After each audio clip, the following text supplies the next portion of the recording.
வணக்கம் ரித்தி. தமிழகத்தில் இன்னும் சில மாதங்களில் தமிழக சட்டமன்ற தேர்தல் நடைபெற உள்ளது. அதனையொட்டி தமிழகம் முழுவதும் இருக்கக்கூடிய அனைத்து அரசியல் கட்சிகளும் தங்களது தேர்தல் பணிகளை ஈடுபட்டுள்ளனர். இதன் ஒரு பகுதியாக தமிழக வெற்றி கழகத்தின் தலைவர் விஜய் அவர்கள் திருச்சியில் சுற்றுப்பயணம் மேற்கொள்வார், பொதுமக்களை சந்தித்து பேசுவார் என கூறப்படுகிறது. அதாவது குறிப்பிட்டு சொல்ல வேண்டுமானால், நடிகராக தமிழ் திரையுலகில் நடிகராக வலம் வந்தவர் விஜய் அவர்கள் மக்களுக்கு நல்ல செய்ய வேண்டும் என்ற நோக்கில் அரசியல் கட்சிக்குள் நுழைந்தார். அதாவது தனது கட்சி பணியை தொடங்கிய பிறகு தனது முதல் மாநாட்டை விக்கிரவாண்டியில் நடத்தினார். இரண்டாவது மாநில மாநாட்டை மதுரையில் நடத்தினார். இதன் ஒரு பகுதியாக தமிழகம் முழுவதும் சுற்றுப்பயணம் மேற்கொண்டு மக்களை சந்தித்து மக்கள் மத்தியில் உரையாற்ற வேண்டும் என்று நோக்கில் தனது சுற்றுப்பயணத்தை மேற்கொள்ள உள்ளார் என தகவல் வெளியாகியுள்ளது.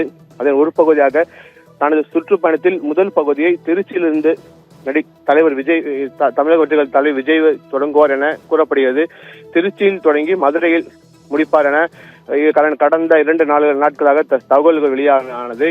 இதனை முன்னிட்டு திருச்சியில் தமிழக வெற்றி கழகத்தினர் இடத்தை தேர்வு செய்யும் பணியில் ஈடுபட்டு வந்தனர். இதன் ஒரு பகுதியாக தமிழக வெற்றி கழகத்தின் பொதுச் செயலாளர் புஷி ஆனந்த் அவர்கள் இன்று காலை திருச்சி விமான நிலையம் வருகை புரிந்தார். அதாவது அவர் வருகை நோக்கம் என்னவென்றால், 13ஆம் தேதி நடிகர் விஜய் பேச இருக்கிறார் என கூறப்பட்ட நிலையில் அந்த இடத்தை தேர்வு செய்வது, காவல்துறை அதிகாரிகள் சந்தித்து மனு கொடுத்து முன்னேற்பாடுகள் நடவடிக்கை கொடுத்து ஆலோசனை மேற்கொள்வார் என கூறப்பட்டது. அதாவது தமிழக வெற்றி கழகத்தின் சார்பாக விஜய் திருச்சியில் எந்த இடத்தில் பேசுவார் என்ற எந்த ஒரு அதிகாரப்பூர்வ தகவலும் இதுவரை கிடைக்கவில்லை. கடந்த 2 நாட்களாக 13ஆம் தேதி மத்திய பேருந்து நிலையம் ஸ்ரீரங்கம் அருகே இருக்கக்கூடிய பகுதிகளில் பேசுவார் என கூறப்பட்டது ரித்தி.